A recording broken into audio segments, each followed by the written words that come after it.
to Washington. On the first day, they carried out a massive wave of attacks and demanded unconditional surrender.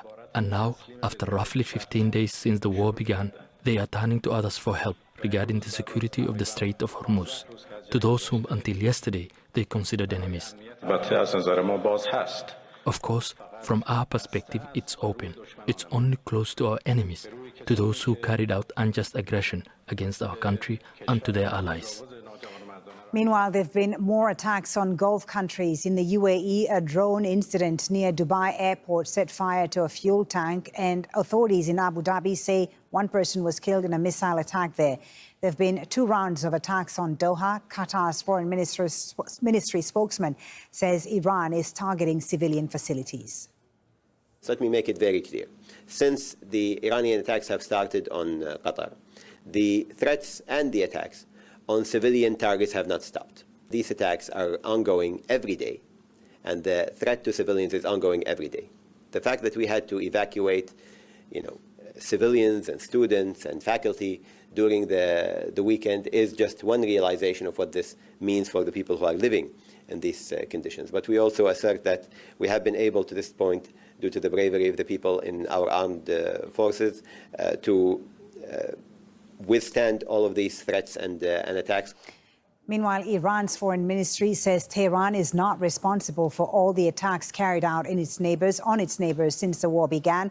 Spokesman Ismail Baghaei accused Israel of being behind some of these strikes and is urging foreign governments to investigate fully.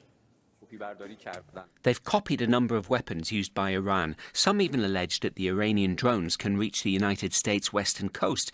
I can assure you that the Iranian drones can't cover those long distances. All these false allegations are meant to pave the way for the false flag operations they intend to carry out. This is the case as the Zionist entity and the United States are doing their best to create a smokescreen in order to pave the way for any false flag operations. Well, we have a team of correspondents covering the latest developments in Ramallah in the occupied West Bank, in Tehran, the Iranian capital. But first, we go to our White House correspondent, Kimberly Halkett, in Washington, D.C. Kimberly, we are waiting to hear from President Trump this hour. What can we expect him to say on Iran? Well, you're right. The U.S. president called an impromptu press conference in order to speak about what we expect will be Iran, although I am just seeing on Truth Social that it may be related to his chief of staff, Susie Wiles, and a potential medical condition. I just saw that cross. So we're really in a question mark of exactly what this is about. That tweet does make it rather confusing, but there's no question that the U.S. president has been speaking extensively about Iran and has been very public about not only threatening Iran with potential escalation, potentially threatening to hit its oil infrastructure, but also he has been suggesting that Iran is ready to negotiate, something that is not being backed up by the statements coming out of Iran. Having said that, the U.S. president has said in the last couple of hours that he believes that it will be, in terms of oil prices, that the fact that they've been spiking, they could drop like a rock once this is a conflict that begins to end. But he also said, in terms of a timeline, that he doesn't believe this will be long, but again, very vague. So we're really at a loss as to why the U.S. president hastily called for this on Truth Social. And again, we're watching carefully. This is in advance of a Trump board meeting that is taking place involving the Kennedy Center in the East Room of the White House, and we are expecting the president to speak momentarily, although we should point out he is about 25 minutes late from the time he initially indicated. Okay, and we have more on what President Trump posted on Truth Social just moments ago, Kimberly. He says that his White House chief of staff, Susie Wiles, has been diagnosed with early stage breast cancer, but will continue working at the White House during her treatment. This posted by President Trump just a short while ago. So we're waiting to hear from him, as you said, Kimberly. On Iran, what is the Trump administration saying about timelines for restoring shipping through the Strait of Hormuz? How clear are those to the American public? Well, the problem is it's not clear at all, and it's not clear to the U.S. allies that the U.S. president is currently publicly pressuring to help secure the Strait of Hormuz. We already know that there have been flat-out rejections from nations like Japan and Australia, and hesitation on the part of the others that he mentioned over the weekend, including France and Italy and the U.K., among others. So there is a big question mark about how this will occur, how this will be secured. Again, the U.S. is trying to portray Iran as being very weak, but the U.S. president has been expressing public frustration over the failure for other nations to assist the United States. So as a result, we had expected that he may try to publicly pressure these nations even more in the imminent press conference. But now with this tweet about the potential or rather the medical situation involving his chief of staff, Susie Wiles, who we should point out is instrumental in almost everything that Donald Trump does, including his re-election. This is certainly a blow to him at a critical time when he is in the middle of conducting a war with Israel against Iran. All right, Kimberly, thank you very much. Of course, we'll bring that news conference from President Trump when it happens. Kimberly Halkett, our White House correspondent. Let's now check in with Tauhid Asadi, our correspondent in Iran's capital, Tehran. Tauhid, what are Iranian authorities saying about the Strait of Hormuz right now, and who gets passage through the strait and who doesn't? Well, actually, we heard two almost similar statements, one of them coming from the Foreign Minister Abbas Araghchi, the other one coming from the spokesperson of the Foreign Ministry, in addition to many other statements that we have heard so far over the past few days and weeks. But to begin with, we know that Abbas Araghchi, the Foreign Minister, came out to say that it is open, the Strait of Hormuz is open, but to close to our adversaries and their allies. And this is something that we already heard from Iran, even prior to initiation of this campaign of airstrikes by the Americans and Israelis. They warned that in case of a further escalation, closure of the Strait of Hormuz is going to be one option on the table. And of course, we've got the spokesperson for the Ministry of Foreign Affairs coming out today in his weekly press conference to say that it is open, but due to wartime condition, it is under control of Iranian armed forces. And in terms of who can go and who cannot,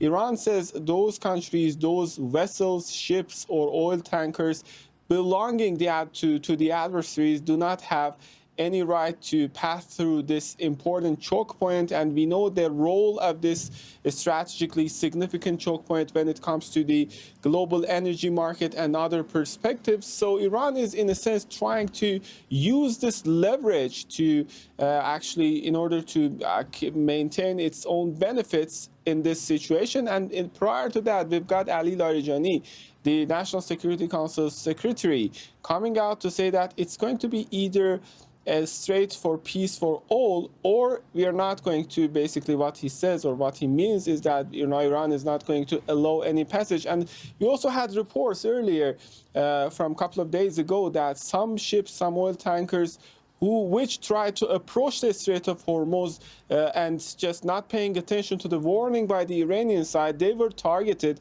And Iran says it's going to continue that. But speaking of the entirety of the context, we know that we don't see any sign of de-escalation at this point. The first vice president of the country said retaliations are going to be continued to make sure that the security of the country is maintained. And of course, we had the similar statement from Iranian Foreign Minister Abbas Araghchi. All in all, they are worried not just about the continuation of the war, but about something else, which I call normalization of attack on Iran. Over the past 9 months, it is the second time that all of a sudden the country faces a confrontation, this time much more extended compared to the previous time. But in both times, the country was in the middle of a diplomatic engagement to settle down the issues. And now it seems that Tehran is quite disappointed about any negotiation to settle down the issues. And Iranian Foreign Minister on that came out today to say that ceasefire or negotiation is not on the agenda as long as these airstrikes are going on, and we will decide how long it goes, and we will stop whenever it's needed. Tauhid, thank you for the update. That's Al Jazeera's Tauhid Asadi reporting there from Tehran. Meanwhile, Israel's President Isaac Herzog has condemned Iran for what he says is Tehran's use of cluster munitions in strikes on Israel. Herzog has been visiting communities affected by recent missile attacks in the suburbs of Tel Aviv, that should be. Investigators there say several warheads split and struck multiple locations, resulting in extensive damage. Herzog warned that Iran's retaliatory actions will only bring it more destruction. That's as air raid sirens continue to be activated in parts of central Israel on Monday.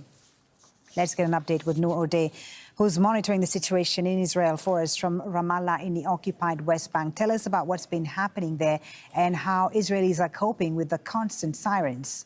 Noor.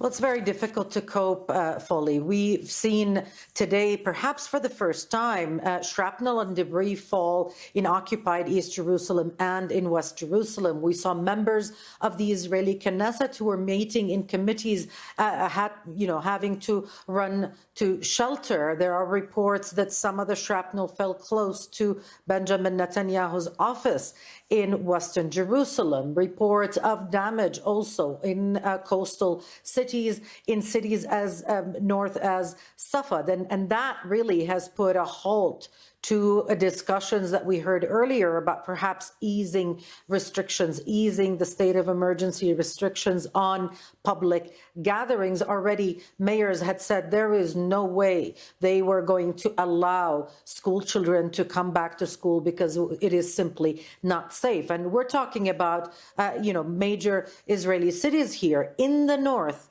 in the Galilee and in the upper Galilee and in border towns fully. The situation is much, much worse because it's not just Iranian missiles, it's drones and rockets also from Hezbollah. And Israel is said to be sending additional ground troops into Lebanon. What more can you tell us about that? Well, the messaging has been mixed about what is exactly happening in Lebanon. We know from the Ministry of Defense in Israel that right now the operational directives are to increase the so-called buffer zone to occupy a few more kilometers of Lebanese territory.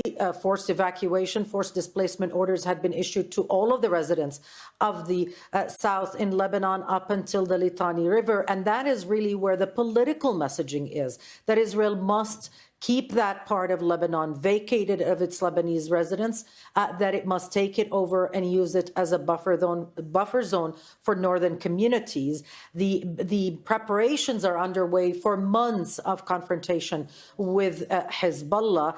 The request by the army that the Israeli government will be considering is to maximize mobilization of the reserves. That's hundreds of thousands of troops. They're not yet been called, but that's where the political push is at the moment, and that's why many do not believe that this is just about skirmishes and airstrikes in the south and in Al-Dahya for now. Okay. Noor, thank you very much for that. Noor O'Day in Ramallah. We're going to take you now to Washington, D.C. as promised, where President Trump is speaking right now. He's about to speak in the East Room of the White House. He's joined there by board members of the Kennedy Center in Washington, D.C. To his right is his Chief of Staff, Susie Wiles. Let's listen to what President Trump.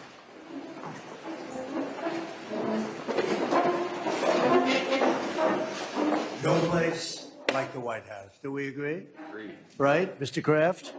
No place like the White House. Thank you very much for being here. Appreciate it. And we'll maybe general topics. This is a board meeting for the Trump Kennedy Center, but we'll go into a couple of other things that we have the media present. It's always present, unfortunately, constantly. And I'll say a few words about what's happening in the Middle East. And if you have a couple of questions, we'll do that, and then we'll get on with our board meeting. So thank you very much for being here. We have a wonderful group of very, very smart, talented patriots at this table. Our powerful military campaign to end the threats posed by the Iranian regime continued in full force over the past few days. They have been literally obliterated. The Air Force is gone. The Navy is gone. Many ships have been sunk. They're warfighting ships, but I guess they didn't know how to use them. And anti-aircraft is decimated, their radar is gone, and their leaders are gone. Other than that, they're doing quite well. They've been a terror for 47 years, and now I guess the world, through the United States, with the help of Israel, is doing what should have been done many years ago. Should have been done many years ago. Since the beginning of the conflict, we've struck more than 7,000 targets across Iran, and these have been mostly commercial and military targets.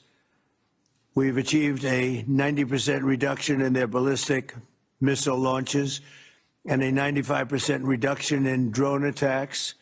The missiles are trickling in now at very low levels because they don't have too many missiles left. We've also attacked the manufacturing plants, the places where they manufacture the missiles and the drones. And that's going on today. We just hit 3 of them today. And it's getting very hard for them to manufacture. More than 100 Iranian naval vessels have been sunk or destroyed over the last week and a half. That has to be some kind of a record. Additional strikes continue to launch from all directions every single hour. And as you know, we attacked Karg Island and knocked it literally, destroyed everything on the island except for the area where the oil is. I call it the pipes. So we left the pipes. We didn't want to do that, but we will do that. We can do that on 5 minutes notice. It'll be over. But for purposes of someday rebuilding that country, I guess we did the right thing. But it may not stay that way. Just one simple word and the pipes will be gone too, but it'll take a long time to rebuild that. We are aggressively dismantling Iran's defense industrial base, and ability to rebuild its missiles and drone capability is getting down to close to zero. And we're hammering their capacity to threaten commercial shipping in the Strait of Hormuz, with more than 30 mine-laying ships destroyed. We hit, to the best of our knowledge, all of their mine-laying ships. Now they can put them on other types of ships, I guess, and drop them in. But we don't know that any have even been dropped in. We're not sure that any have been. That's a big negative for them if they do it. It's a form of suicide. But we don't know that they have dropped any in. But we've hit all 30 of their ships and destroyed them. They're all at the bottom of the sea. We strongly encourage other nations whose economies depend on the Strait far more than ours. You know, we get less than 1% of our oil from the Strait, and some countries get much more. Japan gets 95%. China gets 90%. Many of the Europeans get quite a bit. South Korea gets 35%. So we want them to come and help us with the Strait. We have it in very good shape. The countries, I said, we've already taken care of Iran, but now, because of the fact that literally a single terrorist can put something in the water or shoot something or shoot a missile, a small missile, and it's fairly close range because it is a tight area, and which is one of the reasons they've always used that as a weapon. Iran has always used that as an economic weapon, and it's not going to be able to be used very long. Numerous countries have told me they're on the way. Some are very enthusiastic about it, and some aren't. Some are countries that we've helped for many, many years. We've protected them from horrible outside sources, and they weren't that enthusiastic. And the level of enthusiasm matters to me. We have some countries where we have 45,000 soldiers, great soldiers, protecting them from harm's way. And we have done a great job. And when we want to know, do you have any minesweepers? Well, would rather not get involved, sir. I said, you mean for 40 years we're protecting you and you don't want to get involved in something that is very minor, very few shots going to be taken because they don't have many shots left. But they said, we'd rather not get involved. I just want the fake news media and everybody else to remember that that was said, because I've been a big critic of all of the protecting of countries, because I know that we'll protect them. And if we ever needed help, they won't be there for us. I've just known that for a long period of time, just like I knew about the Strait, that it would be a weapon, which I predicted a long time ago, predicted all of this stuff. You guys were very generous in that. I predicted all of it. I predicted Osama bin Laden would knock out the World Trade Center. I made that prediction a year before he did it. I said, you better get him. He's a bad guy. I watched him be interviewed one time, and I said, that's a bad guy. You better get him. 1 year before, exactly, I wrote it in a book. You can even check, about a year before the World Trade Center then came down. President Clinton actually had a shot at him, and he didn't take it. Unfortunately, I'm not blaming him for that, but he didn't take it. And he ended up knocking down the World Trade Center, but I predicted that too. I predicted a lot of things. We strongly encourage other nations whose economies depend on the Strait for blood. I mean, you know, these people literally need it. 95% of their energy or their oil comes out of the Strait, and they should be in here very happily helping us. We have such great, we're #1 in oil by double now. We drill, baby, drill. We're double any other nation.